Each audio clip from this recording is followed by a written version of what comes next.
You're listening to the LDS Sexologist, a podcast devoted to tackling the taboo and finding the connection between spirituality and sexuality. To submit your anonymous questions, click the link in my Instagram bio. Hello everyone and welcome back to the LDS Sexologist. Buckle up, because this first question, we are just getting straight into it. I just finished reading 3 different articles, so I am feeling very prepared to answer this question, because I didn't want it to just be a blanket statement, yes, no answer. I was like, you know what? We're going to go a little bit deeper on this. We're going to address the concerns. So our first question of today is anal sex bad for your body in the long term? Does it cause any physical damage? And why are men so interested in it in the first place?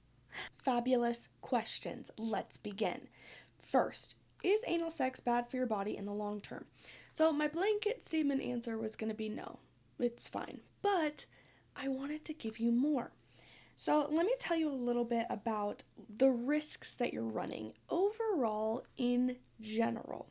If we're talking just normal, non-aggressive, just anal sex, whether that be a butt plug or penetration, overall, it's going to be fine for your body, because let me break down a little bit like what's going on in your anus.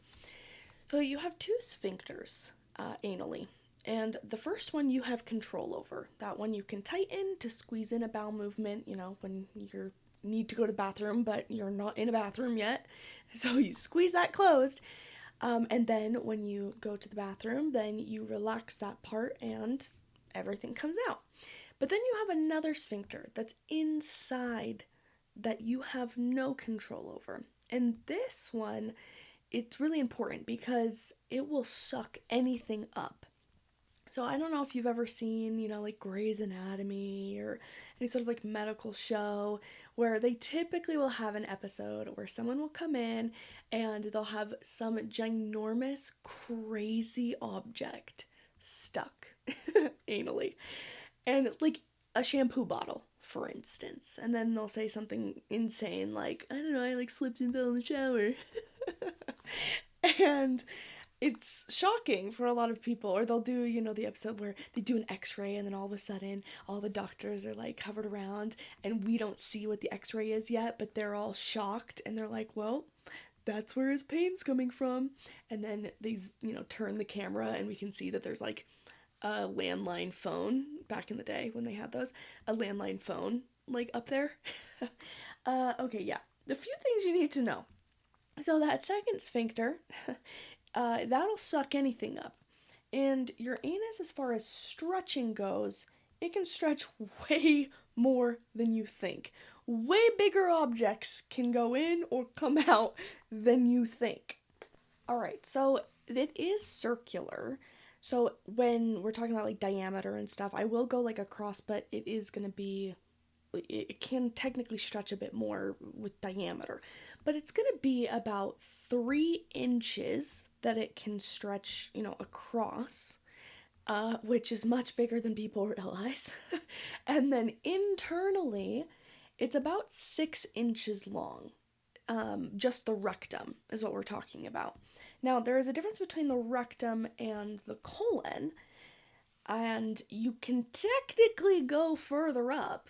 I mean, if we're talking technical, you can. And, I was reading, like I said, a few studies about, at what point are you creating damage, and that's going to be about what would be equivalent to about 4.5 inches in the opening, and then internally it's going to be up to about 7.5, 8 inches long. So quite a big space, pretty big. People don't realize how big that is and how much it can take. But I mean, if you think about it, like bowel movements and stuff, like you can store quite a bit in your rectum. Well, if we're talking about putting something in, that second sphincter, what that's going to do is it's going to pull something inward. And if you don't have a base on your product, let's say you're doing a butt plug, if you don't have a base on that, which extends horizontally, then that's gonna get sucked in, and you can't get that back out unless you do it surgically, which is where the Grey's Anatomy and all the other medical shows come in, because people have to go to the hospital for that. Because that it just closes that sphincter, it'll suck it up and then close it, and you don't have access to that. You have access to the first one, to the one that opens and closes, but you can't like force it to open once it's kind of grabbed by the second sphincter. It's not gonna fit back out that way. I mean, people try and then they end up hospitalized either way. But yeah, when we're talking about like extreme stuff like that, for sure that's gonna do some damage. All right, if you're sticking a shampoo bottle up there, then yeah, that's not gonna be healthy for you. I think we can all logically conclude that that's probably not gonna be the best in the long term. That's a little bigger, and shape wise, it's not fully round like a shampoo bottle. They're typically more rectangular. That's going to be an odd shape going in a cylindrical, is that the right word? Tube. Um, but I mean, and there's some very, I would say, more aggressive types of kinks and things that people do. I don't want to be like too graphic because that's just not the majority of my audience. If you are interested in learning about all of the crazy wild things, I have some podcasts for you to listen to. But that's not what my audience is all about. I know my audience, and I'm sure some people are listening to this right now being like, oh my gosh, no! So let's go back to like normal. Normal, what is just, a regular butt plug or some penetration. Is that type of behavior going to be harmful? No. With the studies that I was reading, I was seeing like what would be the most impact, or what have they researched for people that are having anal sex very frequently? What are the biggest risks that you're running? The two of them are going to be pain. If it's uncomfortable, that's the biggest one. And then the second one is going to be, it was fecal incontinence, but let me make sure I get this correct. Sorry, this is like, a 35-page paper that I just read. So let me find it. Okay, yes, fetal incontinence. By the way, the articles that I read, they were coming out of the National Center for Biotechnology Information, National Library of Medicine. That's what I'm reading, so like PubMed Central is these research studies that they have done. So pain, and then it was saying that the pain is primarily contributed to the lack of lubrication, which makes sense because your anus is not self-lubricating. So if this is something that you do want to do, you need to have not just a regular lube, but I would recommend having an anal lube specifically, because anal lubes are made differently than vaginal lubes. Now there are some exceptions to that, like the Liquid Sassy. That one is okay to use in both anal and vaginally, but the reason that they're different is because the vaginal canal is acidic and very highly, highly acidic. And it has different properties than the anus. Like, those are two different biospheres, you can really think of it as. So the lubrication that is made for vaginal canals, it is made to be neutral in the acidic environment and to not change the acidity. Whereas in the anus, you don't have that. It's a neutral environment, so you can add more ingredients that you wouldn't be able to add for a vaginal lubrication, that can make it a lot of times thicker and more long lasting in the anus, that wouldn't be as healthy or safe for the vaginal canal, especially for those that have very high sensitivity and they very easily get bacterial vaginosis. That's going to be when they just, if they have a really hypersensitivity to a change in their pH, then it can give them that bacterial vaginosis. Not all women, but, a fair amount, about 20%, are like really, really sensitive to that. So some women can use anal lube vaginally, it's not going to be an issue, but others it is. So that's why it's just best to stick with your regular lubes. And if you're like, oh, I'm not sure, unless it says anal lube, it's used vaginally. Like, it's designed to be used vaginally. So don't even worry about it. That's the default. It will be labeled anal if it is for the anus. And those, yeah, they're made with some different properties to help be more lubricating because the anus doesn't have natural lubrication, whereas the vagina does. So lube is typically designed for the vagina to mix with the natural lubrication, whereas you are solely providing the lubrication anally through, a lube. So I would definitely say that makes sense if they're saying that it's, uncomfortable or causes pain, and then they're saying that the correlation between that of what these people that are reporting having pain, well, they also tend to not have enough lubrication. Well, there you go. That makes sense. That would contribute to the pain. Now, let's talk about the one you probably are most concerned about, which is going to be the fecal incontinence, which is going to be, the inability to control your bowels, specifically your, what is that called? I was going to be really medical about it. I wasn't going to say poop. I was going to say, not defecation. Hold on. There's like another way, bowel movement. Yeah. Well, is there another way to say it?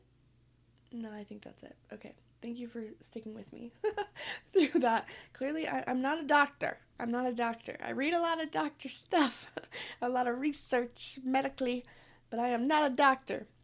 So we're going to say poop. I'm just kidding. We'll say bowel movement. What was I saying? Hold on, I got off track. Okay, yes, if you're worried about, not being able to control your bowel movements, then this might bring you a little bit of peace. Because it was, this study that I was reading was saying that tends to happen when you're doing it very frequently. It was more so with men, so gay men or men that have sex with men. Those are two different criteria that they study. And it tended to be older age as well, with it being over 53 is what they showed. But it showed that the frequency of it is what contributed to, like leakage or not having full control. But then when you look at what is done to help it with the fetal incontinence, it's quite easy, actually, the cure, if you will. It's just, pelvic floor therapy is a good one, dilators, and just switching up positioning. So it's not, in the same way that, like, if you have pain vaginally, or something's not working vaginally, you would go see a pelvic floor therapist. They can also help with this. Or, like, if you sneeze and you pee, at the same time, you're like, that happens a lot for women post-childbirth. Okay, it's gonna be a similar thing where, maybe you sneeze and you poop a little. And maybe that happens to you and you don't even do anal. Well, guess what? Both of those things, peeing while sneezing or pooping or whatever, that can be taken care of with pelvic floor therapy. So it's pretty curable. It's not going to be some big danger to your life. This is something that your body is like capable of holding, a bigger object there, typically a bowel movement, but it can be something else, such as a butt plug or a penis or a vibrator or something. Make sure whatever is going in there, it needs to have a base. So the question being like, is it, let me go back to the exact question, is it bad for your body in the long term? No, it's going to be just fine. In the same way that, vaginal penetration, if you're doing something like super aggressive or you're doing something called fisting, where you're opening it far wider than it should be, you're being aggressive about it, well then, yeah, that's going to have a problem. But if you're just using it in the normal way that it functions, where it has the ability to expand very easily, then no, you're going to be just fine. And especially if it's pleasurable, then that's going to be a good indicator to you that your body is just fine with it. If it is uncomfortable or painful, then, there's some adjustments that can be made with positioning, with lube, with relaxation of the pelvic floor muscles. But because pain is a really good indicator that you're not doing something quite right. It's your body sending a signal to you. But as far as damage goes, no, it's not going to be very damaging. Okay, now the second question is going to be, why are men even interested in it in the first place? Now, a lot of people just think like it's only gay men. You are wrong. You are incorrect. Okay, according to the study I just read like 3 minutes ago, in this study it was showing about 15% of heterosexual men are really into anal sex, and they're actually seeing a much bigger increase as homophobia lessens. Then this becomes something that isn't immediately and directly associated with being gay. It has become a lot more popular because when we look at male anatomy, the prostate plays a very big role. So the prostate is located, it's located attached to the bladder. It's right directly underneath it, and then it's right next to the rectum. Now, it's actually connected to the bladder because if you understand male anatomy, you have what's called the vas deferens. That is going to be, you can think of it as a cord that is connected to the testicles or the testes. That's going to be what the sperm is traveling through, okay? So think of it as like a bank. You know how they have the money tubes where you put the money in and it goes up and over you and then comes down to drop, at the window in front of your car, but it goes up and over? Same. So this is the vas deferens, okay? It's getting the money makers where they need to be. So you have the sperm, they go up around the bladder, and then they connect with you can think of it as the tube, the urethra, that's connected to the bladder. So they meet at the prostate, and what the prostate does is it coats them in this milky liquid that has a couple different purposes. The first and foremost being it's adding nutrients to the sperm, but also it's going to help allow the sperm to travel safely through the acidic vaginal canal into the cervix and up through the uterus. Because if sperm did not have that coating that neutralizes the acidity in the vaginal canal, well, then it would die from the acidity. So this neutralizes that and allows it a safe environment to go into the vaginal canal. Very cool, right? Well, because it's only one tube, if you think about it, okay, think of the penis, right? And they pee out of that and they ejaculate out of that. Well, you can think of it kind of like train tracks where you have like one train track going and then it either switches to be going left and now boom, it switches and it's going on this path, or it switches and it goes to the right. But there's going to be this fork in this train track. Well, that's kind of what's going on when you're at the prostate. Is you have the bladder, which sends the urine through the urethra out through the penis, or you have the prostate, which then that connects to the urethra and it sends it that way. So it kind of chooses to close one, so it's going to close access to the bladder so you can't pee and ejaculate at the same time, or it's going to, you can switch it and to be, after ejaculation's done, well then it will switch it back to being just a tube for the urine. Did that make any sense? I hope it did.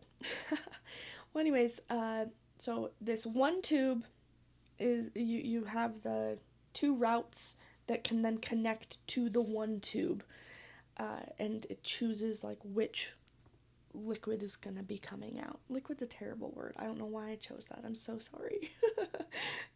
Would it be better if I said like secretion? No, probably not.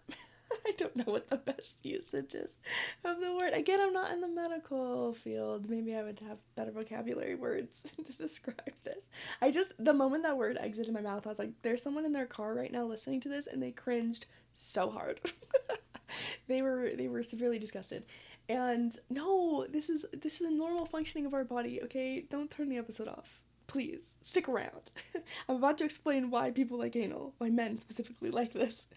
So, you have the prostate connected to the bladder, then that goes through. Well, the prostate itself, you can orgasm from as a man.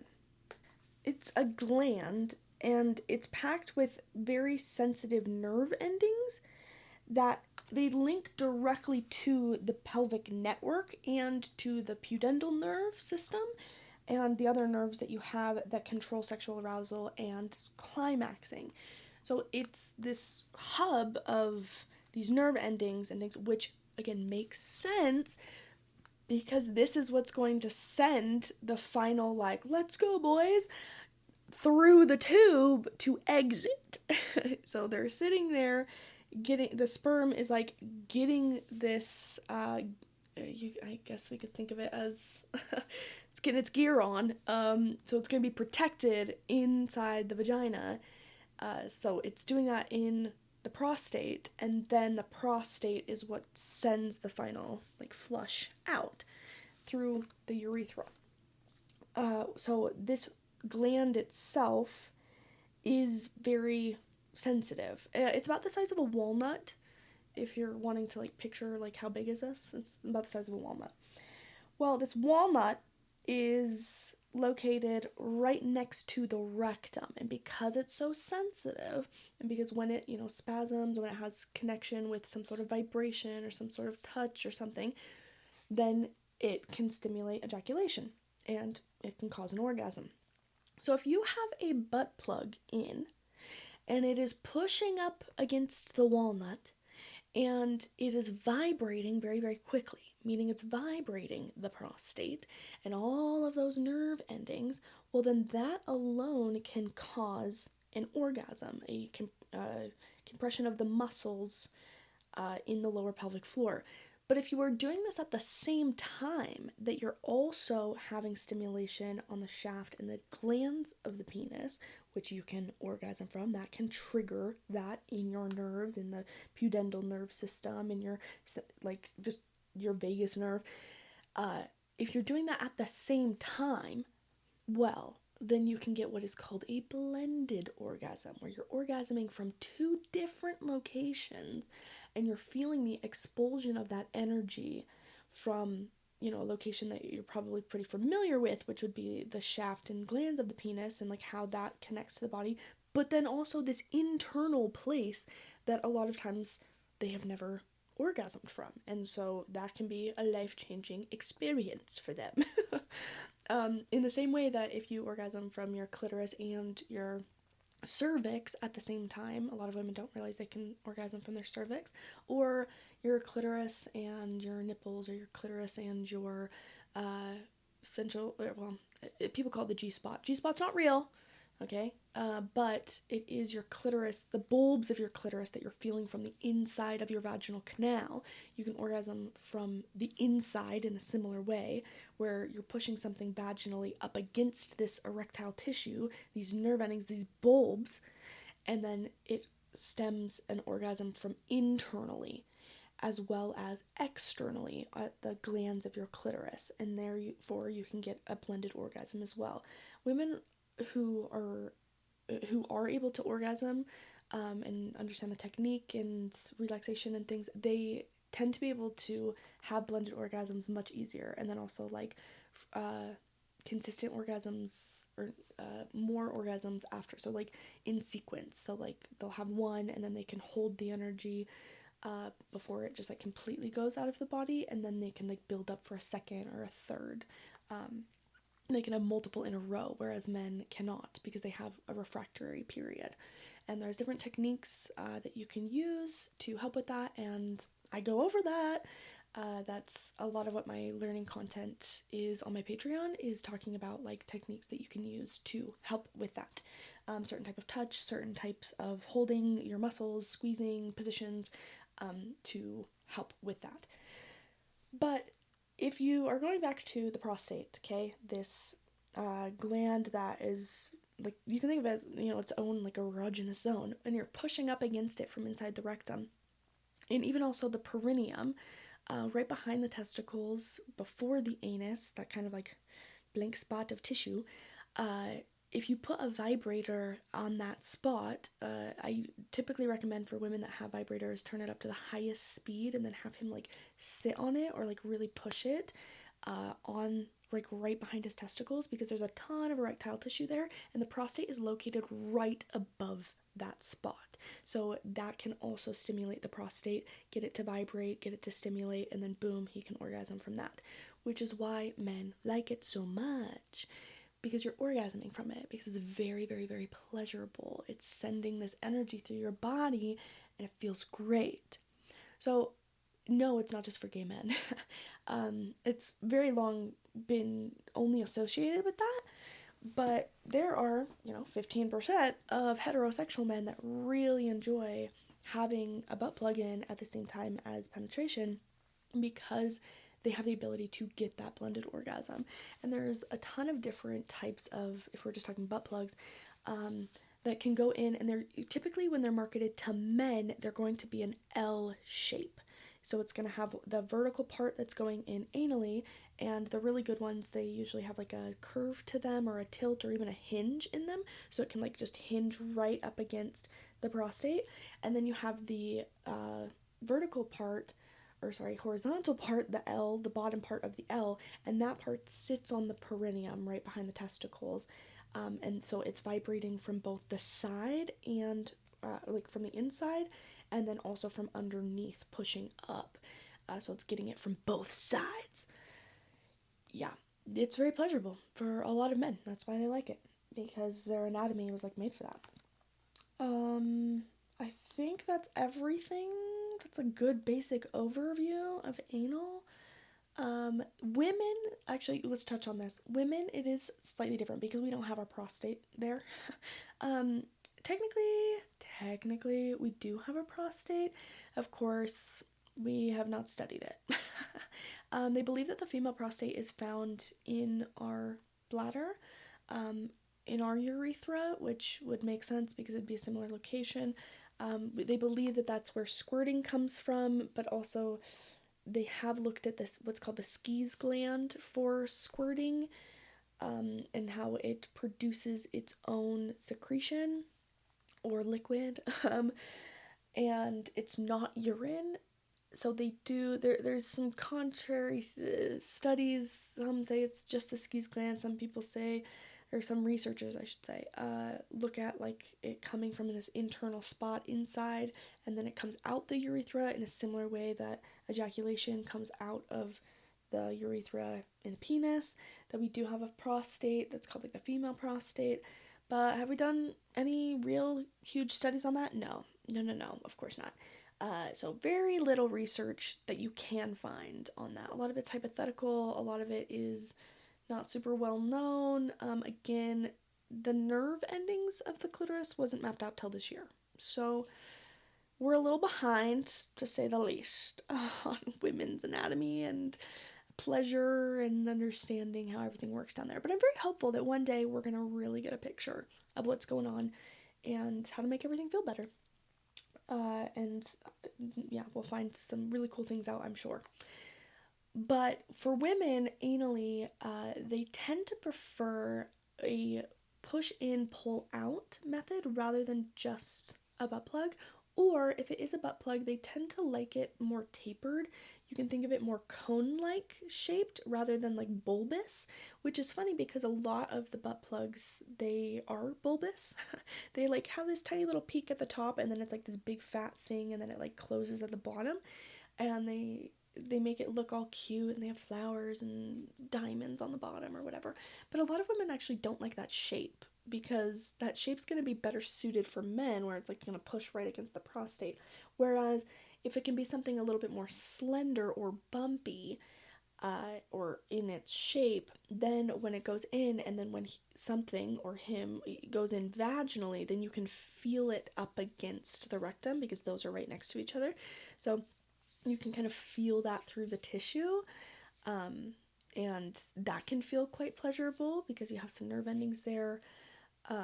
And in a similar way that you're pushing up against the clitoral bulbs, you can do that anally, and just kind of have like a more fullness feeling. And then when you do orgasm, because your muscles are cinching around your anus as well as your bladder and your uterus and things, it can make that feel more pleasurable as well because there's some like resistance there to when the muscles are squeezing the contraction. So women, though, they prefer to have more of something that is thinner, that has, you can think of it as like tiny little beads, and you go one at a time and you like push it in, so past the first sphincter, and then it gets sucked up by the second one, and you're kind of doing, it's that Chinese finger trap type of sensation where it's being pulled inward in by the sphincter inside that you don't have control over. So that's just happening, like it's just sucking it in at the same time that you're kind of like pulling it back out very, very slowly and kind of like teasing it. That fluctuation of the sphincters, that can feel quite pleasurable because it's contracting your lower pelvic floor muscles when it's doing that. And that can cause a really nice pleasurable sensation. So most women, about 85%, prefer what's called rimming, which is going to be just kind of around the anus because you do have erectile tissue right there, so around the opening, but not really like putting anything in, or if it does go in, it's very shallow. Some women, I mean, of course, do like something going in deeper or whatever, but study-wise, it tends to be thinner, have more like of a texture to it. There's one called the Pretty Love Hermosa, I think is what it is, or I'll look it up. I'll make sure that it's in my my link tree for all the products that I recommend and what would be good. But that one tends to be quite nice for a lot of women. They really like that. There's also a rule with anything anal. Once it goes in that hole, it does not go in any other hole or anyone else's hole. It does not matter if you clean it, even with a toy cleaner, okay? There is bacteria found anally that is not anywhere else in the body, and we do not want cross-contamination. Even if it's clean, it can still get in the microfibers. Unless it is glass and you boil it in between, be getting separate ones, okay? Be getting separate ones. Also, the other thing that usually happens, especially with women, is they're like, oh, I don't really like anal, like it hurts and stuff. And that's because they're going from like a finger to like a penis. And that is, one, quite a jump in size, but also a finger is not round. And a nail, like, no. That is going to be, it's like a rectangular shape that you're putting in. So there are some that are rounded on the top that you can help to train those muscles, like the outer sphincter, to relax, to open up, to be able to put something bigger in. But if you're just going from like finger to some way bigger object that's going in, of course it's not going to feel good. Because one, your body's not ready for that. You have not like figured out how to tighten your muscles and how to relax them enough for it not to be painful. You're probably not using enough lube, but also the things that you're using are not like perfectly round, and you want them to be round in their shape. Or if they're round, have them have a point at the top, and be tapered on the way down. So there we go. There's your full overview of anal. Hopefully that answered those questions. Alright, next up we have, my husband and I want to try new things. We are finding that hard to do because we only look up what we can think of on our own or have heard of, but don't want to look up too much because we're scared of running into explicit or pornographic content. We want to know how we can find good resources to give new ideas to help us know what to try for the things we don't even know about, or the things we don't know. How can we look that up or explore this without getting into explicit or pornographic content? Well, hello. You can come to me. That's what I do. That is literally what I do, is research all of this for you, figure out like what would be appealing to you and present it in a way that is not explicit nor pornographic. For instance, this week, I'm so happy about this. I did my dirty talk guide for beginners. You guys, honestly, pat on my own back. This is some of the best work I've done. I created this a while ago for a lesson that I did, 2 years ago about dirty talk, and then I've just refined it. Because here's the thing, if you just Google right now, dirty talk, you're gonna come up with so many blog posts and magazine articles and 5 ways to blah blah blah blah blah. And you wanna know what you're gonna find? It's gonna be so annoying, and you've probably run into this, where it is so overly explicit and so raunchy, but not in a hot way. In a way that's actually disgusting and degrading to women and to men. It's just not. No, stop swearing. That's not what we're looking for, men or women. And it's only ever marketed that way. It's only ever marketed as come over here, I'm gonna F you, and saying just really explicit, degrading words for genitalia for the other person. And it's also typically put in this framework of one person's in charge, completely dominant, and then the other person's this complete submissive person. And that also doesn't resonate with a lot of people. So it just makes it be okay, well, we're not into that. When in fact, talking in a way that would elicit more desire and more playfulness, I think you absolutely would be into, but it's just not presented in that way in media and in these blog posts and these magazines and whatever. No, they're not speaking with an LDS perspective or a Christian perspective in general. It's this is not very nice. And maybe some people are into that, that's totally fine, but most people that I speak with, that I talk to, are not into that. So then they're well, then there's no options for me. There absolutely is options for you. Because that's what I do. That is my life mission, is to take this stuff that I'm ew, no, why are we teaching it like that? And making it understandable, making it easily digestible and actually applicable, and something that you can apply into your life. So I broke down dirty talk into the 4 different categories that I came up with myself. We have narration, questions, full power play, and instruction. So I have a quick 30-minute video that explains what these different categories are, but the most important thing is my guidebook. So this has level 1 and level 2 sentences and scenarios for every single one of the categories. And you guys, this stuff is not just things that you can ChatGPT. Okay, I came up with a ton of my own. I've read tons of these blog posts. I've taken out of an entire blog post where they had 150 sentences, I took 2, because I was okay, this is what I want, but I'm gonna change it slightly, because that's what are we going for? What's the vibe that we're trying to accomplish here? What is it that is so erotic about romance novels for women? Trying to figure out what those types of sentences are, and then how you could actually apply them to two real people. I also address the embarrassment that a lot of people feel about it. All of it is there, and I'm so excited to share it with you. So it's $20 to purchase. You get the 30-minute video taking you through all the different categories, and then you get the guidebook as well, which has all of the different sentences. Say this in this way. And it has tons of examples, and this it's not huge role playing either, because sometimes people are I don't know about that. No, we do have a section where if you do want to role play, but really this is for average people. This is for your normal LDS couple that's I don't know, I kind of want to try it, but I don't even know what to do, and I'm gonna feel stupid.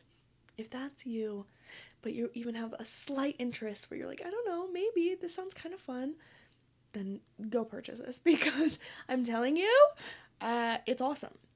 Obviously, I am biased because I made it myself, but I put it up yesterday, and I already had someone buy it, so that's very exciting.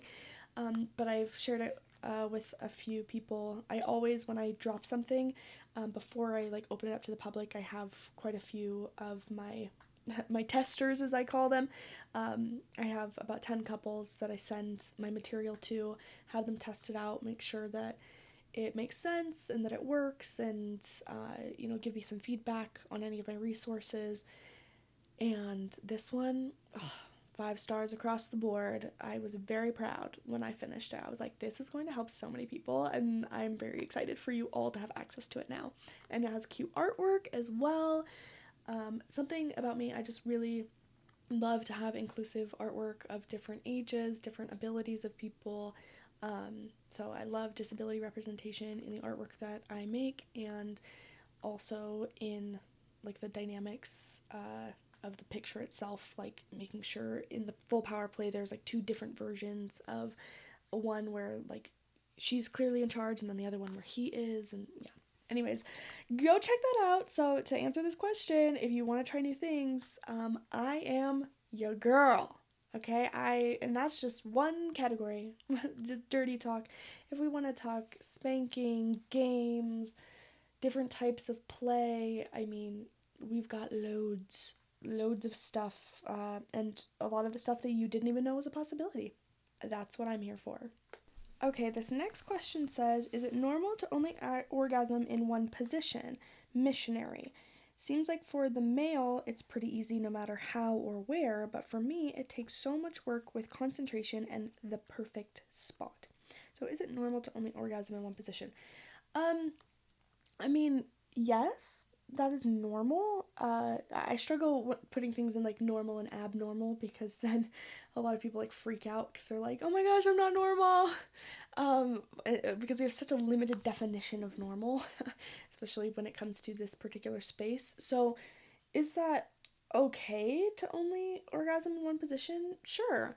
But I would say that it's probably possible, very, very, very, very possible for you to orgasm in other positions, but the type of sex that you're having is not creating that possibility. So stick with me here.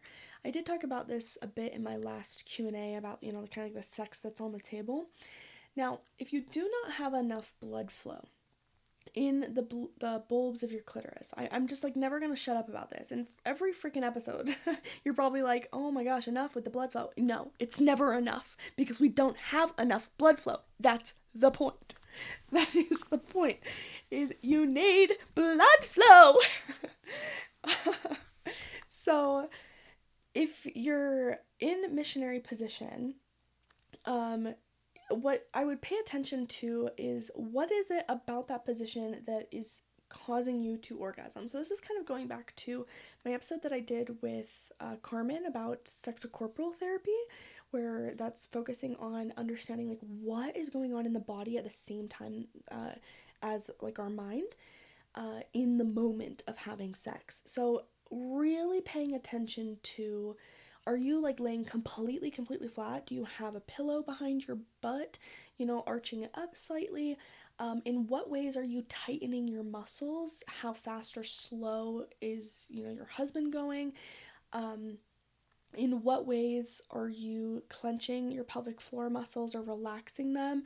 Also, what's happening with your breathing? Are you doing shallow breaths? Are you doing more deep breaths?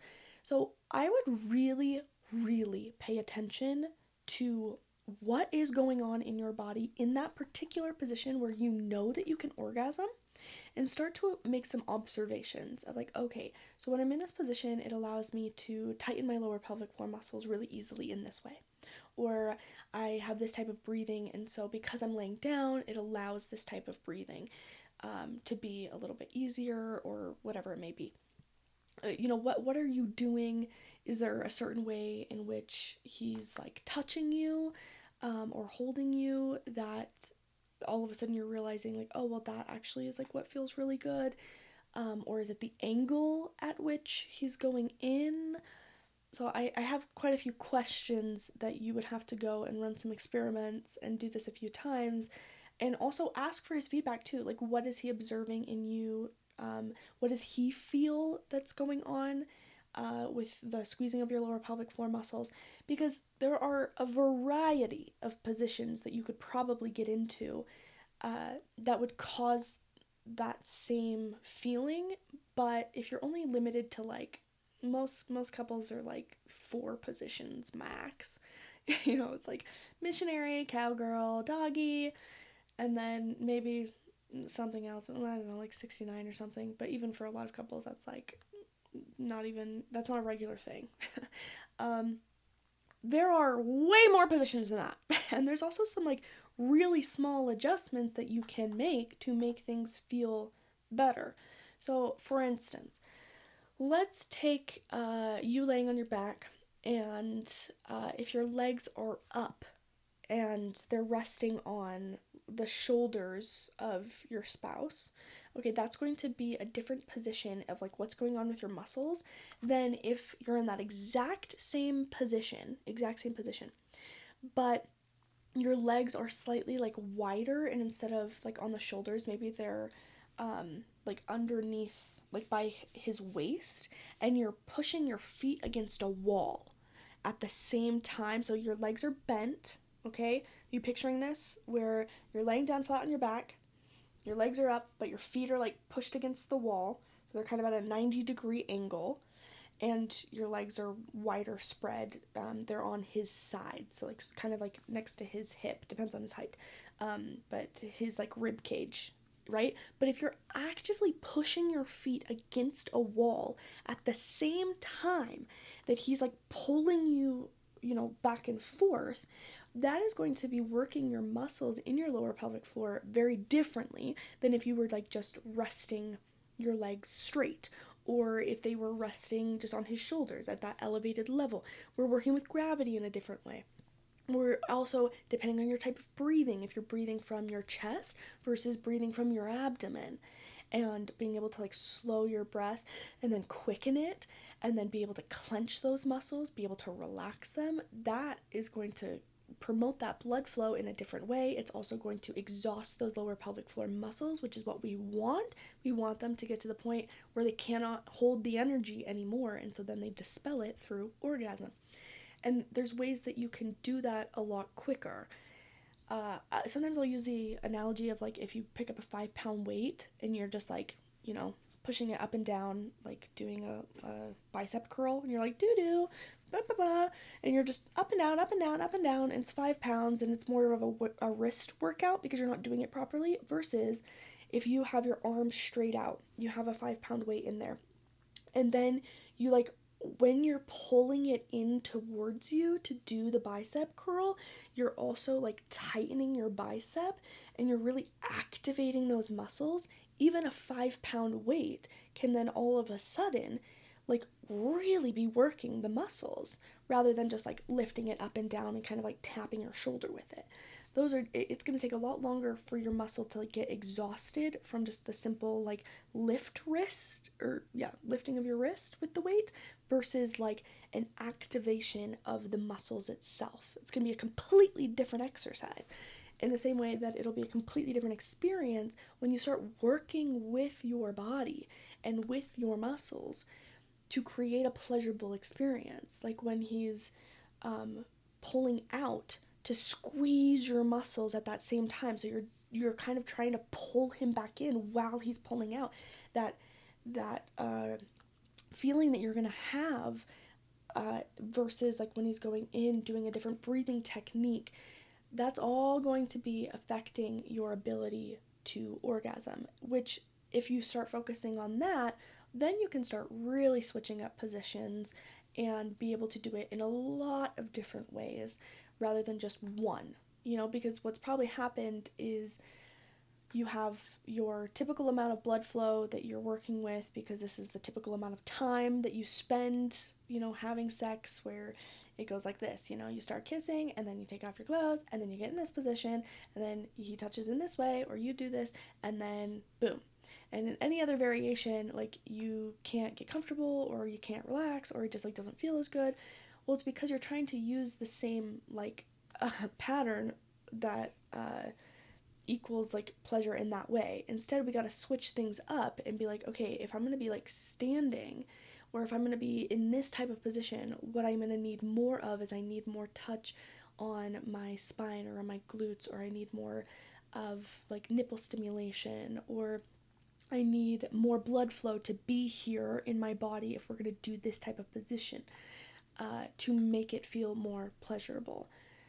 So there's definitely more things that you can do to make it a better experience, and promoting more blood flow to the area and upping your desire level is absolutely going to help. Absolutely going to help. And having more than just like one type of technique as well, which is all things that I help with. Okay, this next one, very, very similar to the last one, so I'm just going to say that these kind of fall on the same thing. But this one says, I'm not sure I've climaxed like ever. I'm a convert to the church, and before my current marriage, I was married twice with more than a few sexual partners. I like having sex with my husband, but sometimes I get, bored, because I just keep feeling the same sensation. So I do what I can to ensure his climax and just go about my business as usual. Most of the time, too tired to care one way or the other.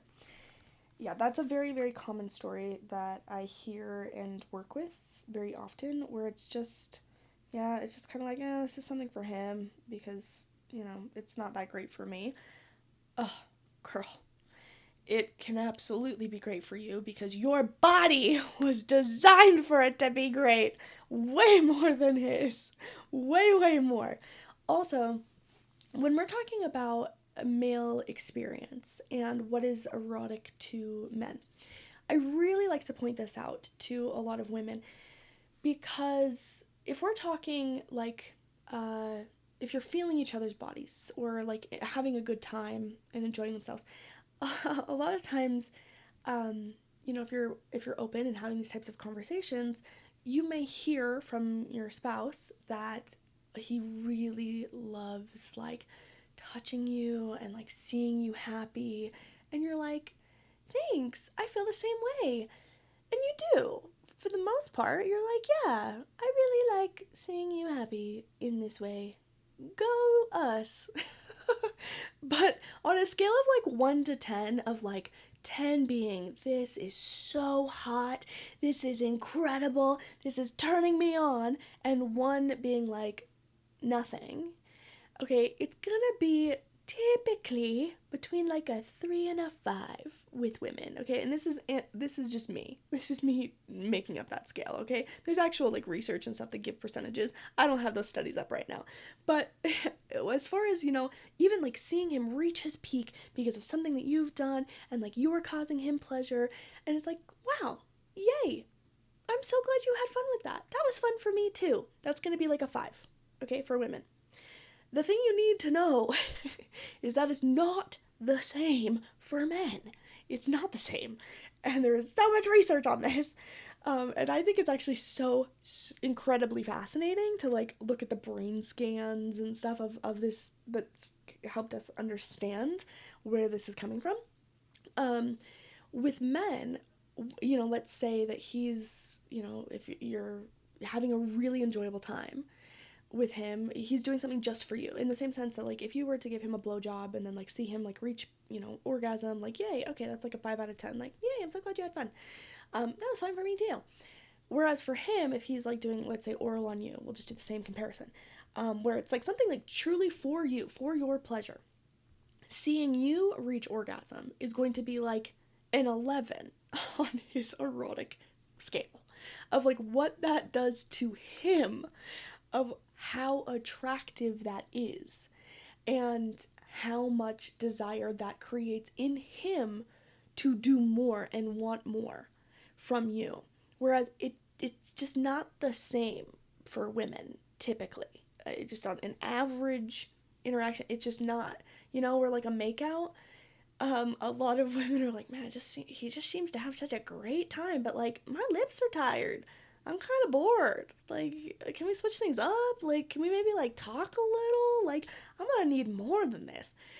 Well, yeah, I only have a couple minutes, so we're not gonna get into like the details of why when it comes to like the nerve endings and the way that things work in male bodies. But what we will get to is this point, which is when he's saying, like, no, it genuinely doesn't matter. Like, I love your body. Like, I love doing this with you. I love seeing you happy. And you're thinking to yourself, yeah, but like, okay, because you're comparing it to how you feel about him, of like, yeah, no, I love to see that in you too. It's not the same. It's not. So, this is why it's so important that we understand women's arousal and what is pleasurable to women, and we start catering to that, because if we can make it something that is a desirable experience, that it is not boring, that it is a very looked forward to activity, that it is awesome, and it is so pleasurable. Well, the cherry on top that I'm so happy to share with you is that it will just ultimately be better for him too. Okay, because if that's your goal, if that's your thing where you're like, I just like, I'm okay to like not have anything with me, but like I just, I'm just there for him to have a good time. Okay, if we're gonna stick with that narrative, then you really want to have a good time? Then you best be having a better time, girl, because it can be way better.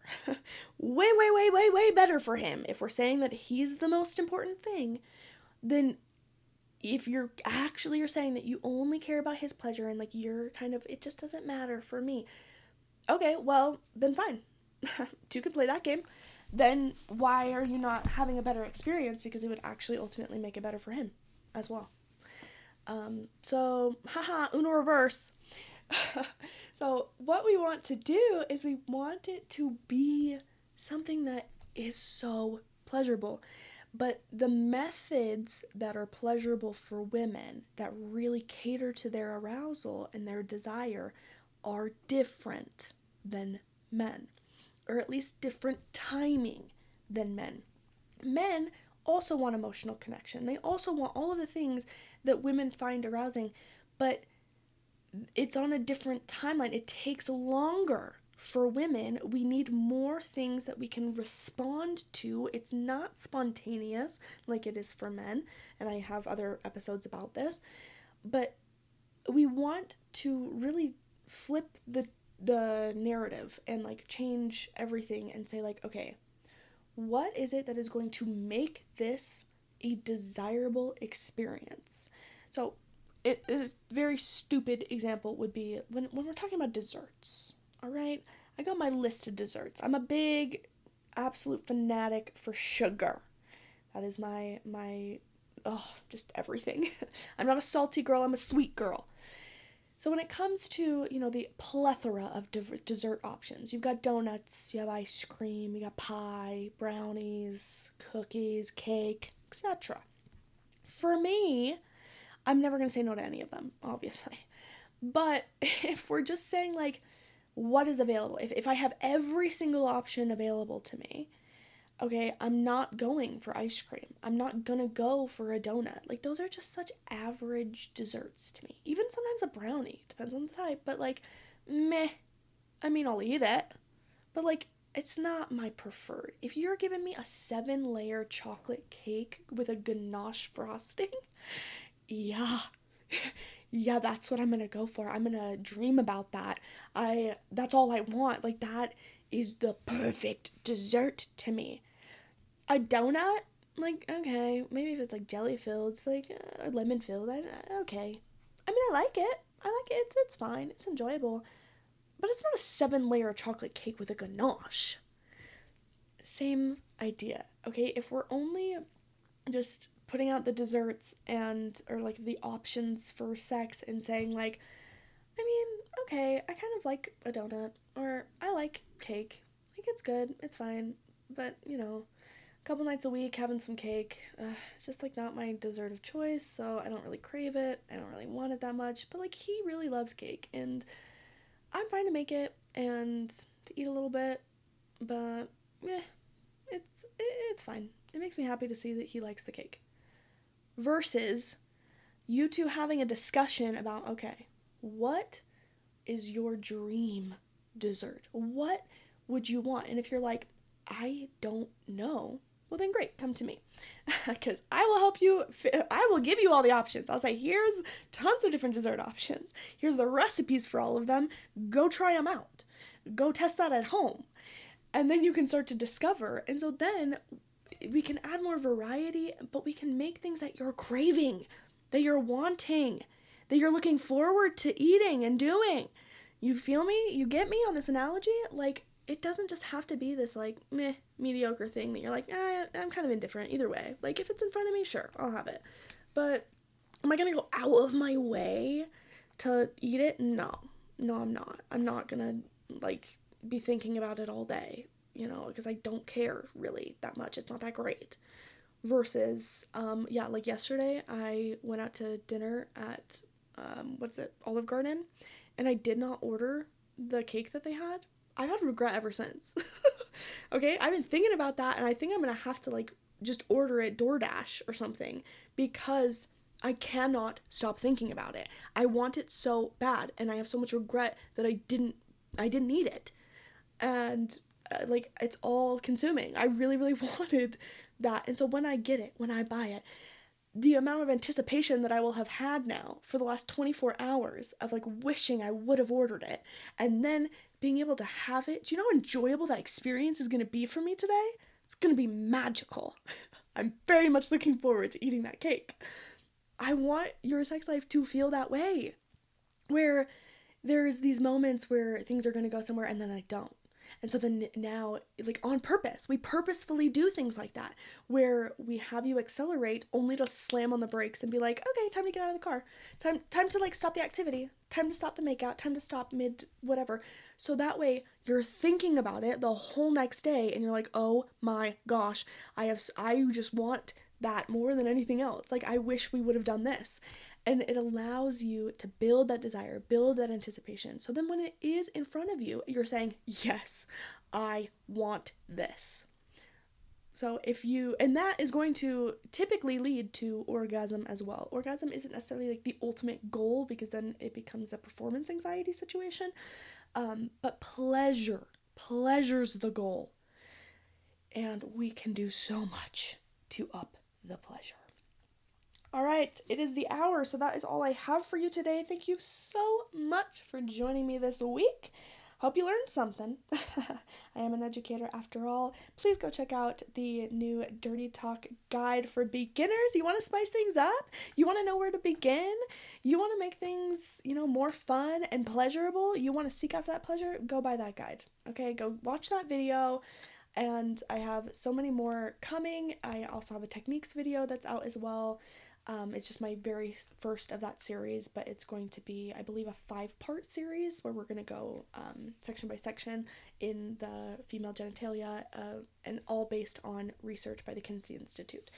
So very exciting stuff that is coming up. Have a fabulous week. Be sure to follow me on all social medias, and I have an event coming up that is going to be available. Tickets you can purchase. More information is going to be coming out on Instagram very soon. But that is enough from me. Go and have a great day, and go and have some